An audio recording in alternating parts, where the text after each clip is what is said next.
नमस्कार.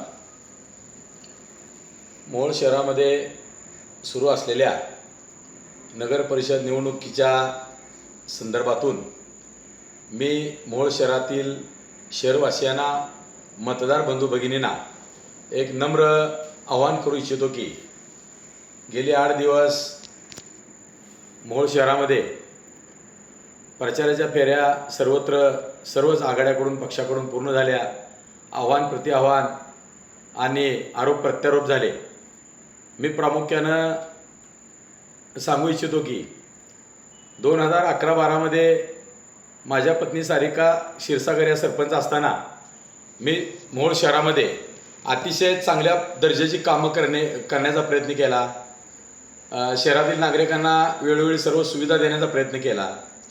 ज्या वेळी काय नैसर्गिक आपत्ती आली, उदाहरणार्थ दुष्काळ पडला असेल तर संपूर्ण दुष्काळ संपेपर्यंत 17 टँकरनी 17 वॉर्ड्समध्ये प्रति टँकर 5 खेपाप्रमाणे जवळपास 80-90 पाण्याचे टँकर देण्याचा प्रयत्न केला. त्यानंतर जे काय बंद पडलेले हातपंप होते ते हातपंपही स्वखर्चाने दुरुस्त करून त्या ठिकाणी पाणी उपलब्ध करून देण्याचा प्रयत्न केला. तसं तर ग्रामपंचायतला निधी असा तुटपुंजा असतो, तरी देखील मी तेवढ्या कमीत कमी निधीमध्ये सुद्धा चांगल्या प्रतीचे रस्ते, जे की 13 वर्षांनंतर आज आपल्याला अण्णाभाऊ साठे नगरमध्ये केलेले रस्ते असतील, त्यानंतर बुद्ध विहार परिसरामध्ये आंबेडकर भारतरत्न डॉक्टर बाबासाहेब आंबेडकर नगरमध्ये केलेले रस्ते असतील, किंवा आपले ग्रामदैवत नागनाथ महाराज आहेत त्या नागनाथ गल्लीमध्ये केलेले काही रस्ते असतील, खरगपूरच्या आसपास केलेले काही रस्ते असतील. त्यानंतर शहरामध्ये मला वाटतं प्रत्येक प्रभागामध्ये वॉर्डमध्ये मी एक बोर मारलेले आहे, कूपनलिका घेतलेली आहे, त्या ठिकाणी मोटर टाकी बसवलेली आहे. सर्रास प्रत्येक ठिकाणी शहर परिसरामध्ये मी स्वखर्चातून पाण्याच्या योजना उभ्या केलेल्या आहेतच. आणि विशेष म्हणजे आजही त्या मी केलेल्या पाण्याच्या योजनांचं पाणी आजही शहरवासियांना त्या ठिकाणी ते पितात, वापरतात.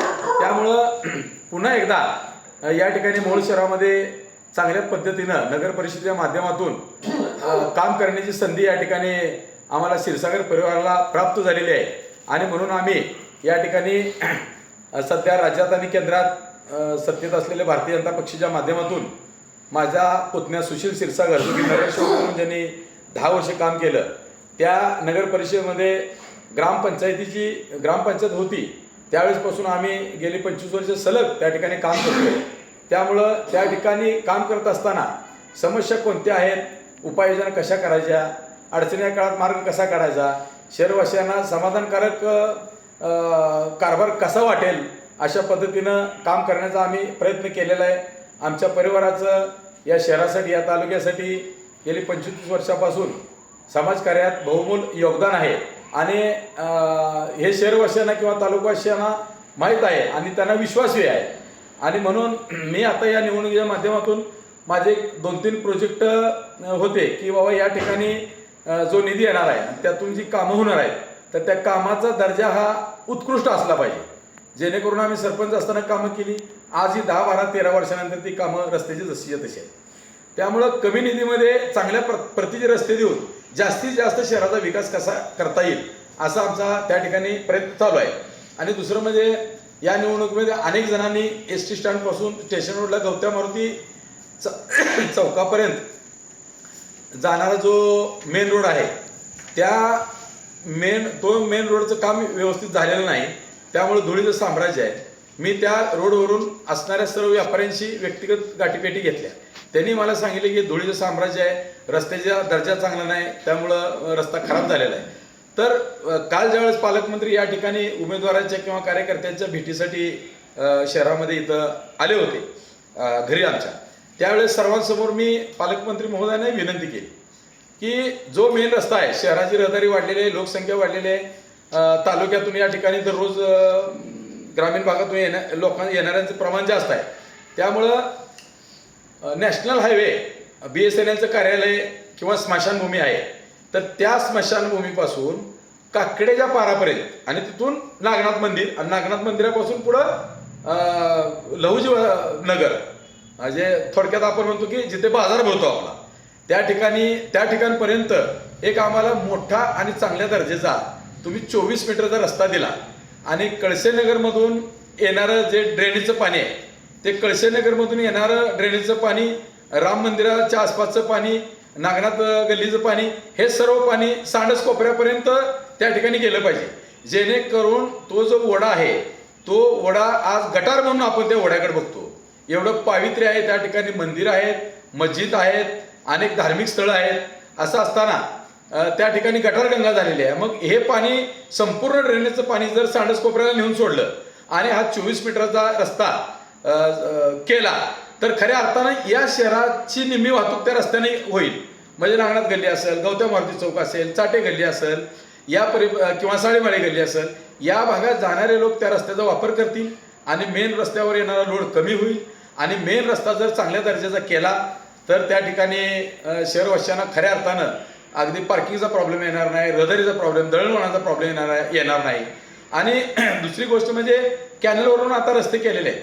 साधारण नेताजी प्रशाला असेल, इंदिरा कन्या प्रशाला असेल, त्या ठिकाणी जाणारे जवळपास 5 ते 10 हजार विद्यार्थी आहेत. तर कॅनलवरून रस्ते केलेले आहेत. तर त्या रस्त्याला जे काही घाण कचरा लोक त्या कॅनलमध्ये टाकतात ते चांगल्या पद्धतीनं आपण जर त्याचं नियोजन केलं, कचरा टाकणं बंद केलं, लोकांना थोडं प्रबोधन केलं किंवा कचऱ्याच्या ज्या सिस्टीम्स आहेत त्या सिस्टीम्स थोड्या आपण चांगल्या पद्धतीनं अपग्रेड केल्या तर ह्या अडचणी येणार नाहीत. आणि म्हणून मी शहरवासियांना आवाहन करतो की या ठिकाणी चांगल्या प्रतीची कामं व्हावी, स्वच्छ पाणी पिण्यासाठी मिळावं, विकास कामाचा दर्जा चांगला आपल्याला सुधारता यावा, कचऱ्याचं व्यवस्थापन चांगलं व्हावं, स्ट्रीट लाईटचं व्यवस्थापन चांगलं व्हावं, स्ट्रीट लाईट वाढीव भागात स्ट्रीट लाईट बसवण्यात याव्या, अशा प्रकारचा विकास या ठिकाणी करण्यासाठी आणि कटाक्षानं हा चांगल्या दर्जाचा व्हावा म्हणून प्रयत्न करण्यासाठी आपण भारतीय जनता पार्टीच्या नगराध्यक्षपदाचे उमेदवार सौ शीतल सुशील क्षीरसागर यांच्या पाठीशी खंबीरपणे उभे राहून त्यांच्याबरोबर ज्या 10 प्रभागामध्ये उभारलेले सर्वच भारतीय जनता पार्टीचे चांगले उमेदवार आहेत त्यांच्या पाठीशी खंबीरपणे उभा राहून आपण या ठिकाणी सत्ता प्रस्थापित करून शहराचा विकास करून घ्यावा. आता मला या ठिकाणी वाटतं की हे शहर हे सर्व जाती धर्माचं शहर आहे. या ठिकाणी कधीच म्हणजे जातीचा सलोखा कधीही बिघडलेला नाही असं हे शहर आहे. आणि विशेष म्हणजे आता आम्ही फिरतो की आम्ही 5 उमेदवार या ठिकाणी मुस्लिम समाजाचे दिलेले आहेत.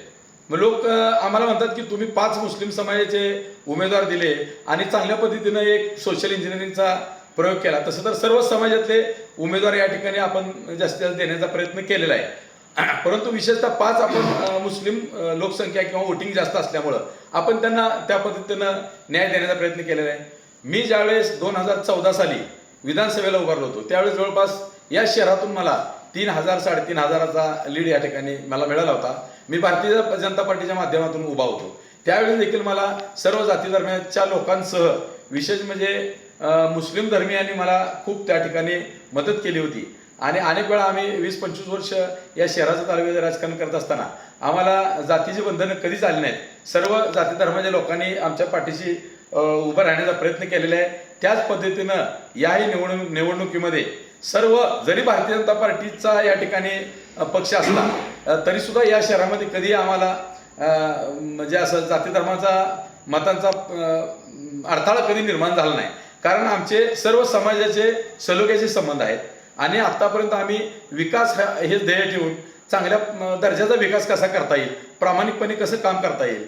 उदाहरणार्थ कोरोनाच्या काळामध्ये एवढी परिस्थिती गंभीर असताना आम्ही या ठिकाणी दररोज 1,000 लोकांसाठी जोपर्यंत कोरोनाचा पिरियड होता तोपर्यंत अगदी 2 टायमाचं जेवण देण्याचा प्रयत्न केला. क्वारंटाईन सेंटरमध्ये त्या ठिकाणी मी स्वतः प्राणाची बाजी लावून लढलो. त्या ठिकाणी रुग्णांना अंडी पोच करणं, त्या ठिकाणी सॅनिटायझर पोच करणं, त्या ठिकाणी चहा त्यांना देणं किंवा त्या रुग्णांना कुटुंबातल्या लोकांनी आणून सोडलेलं त्यांच्याकडं कुटुंबातला कुठलाही सदस्य त्या ठिकाणी नसताना अगदी त्यांना आधार देण्याचं काम सुद्धा आम्ही त्या ठिकाणी जीवाची बाजी लावून केलेलं आहे. आणि म्हणून कुठलंही संकट आलं तर हा क्षीरसागर परिवार या जनतेशी त्यांनी नाळ तोडू दिली नाही आणि हा जनतेबरोबर क्षीरसागर परिवार राहिलेला आहे. म्हणून याही निवडणुकीत मला पूर्ण विश्वास आहे की या शहरातील सर्व नागरिक बंधुभावाच्या नात्यानं या निवडणुकीत आमच्या पाठीशी उभं राहतील आणि सौ शीतल क्षीरसागर यांना नगराध्यक्ष पदाच्या निवडणुकीमध्ये आणि त्यांच्याबरोबर 10 प्रभागामध्ये असलेले 20 भाजपचे उमेदवार यांना सर्वांना बहुमताने निवडून देतील अशी मला आशा वाटते. आणि मी सर्वांना पुन्हा एकदा कळकळीची विनंती करतो, आपण जर माझ्या विनंतीला मान दिला तर मी दररोज सकाळी या ठिकाणी मोहोळ शहरामध्ये आता झाडू घेऊन सुद्धा या ठिकाणी आपल्यासाठी शहर स्वच्छ ठेवण्यासाठी आणि शहरातील लोकांच्या अडीअडचणी दूर करण्यासाठी 5 वर्ष मी तुम्हाला या ठिकाणी अभिवचन देतो. नागरिकांना स्मरून मी अभिवचन देतो. कधीही कुणाला असं वाटणार नाही की आपण यांना निवडून देऊन आपली चूक झाली, एवढं मी नागरिकांना स्मरून अभिवचन देतो. आणि 5 वर्ष हा संजय क्षीरसागर तुमच्या दारात झाडू घेऊन त्या ठिकाणी सर्व कामगाराबरोबर प्रशासनाबरोबर एक कर्तव्य म्हणून काम करेल असं अभिवचन देऊन पुन्हा एकदा कमळ या चिन्हाचं बटन दाबून सर्व 21 उमेदवाराला निवडून देण्याचं मी विनंती करतो आणि माझे 2 शब्द संपवतो. ओके.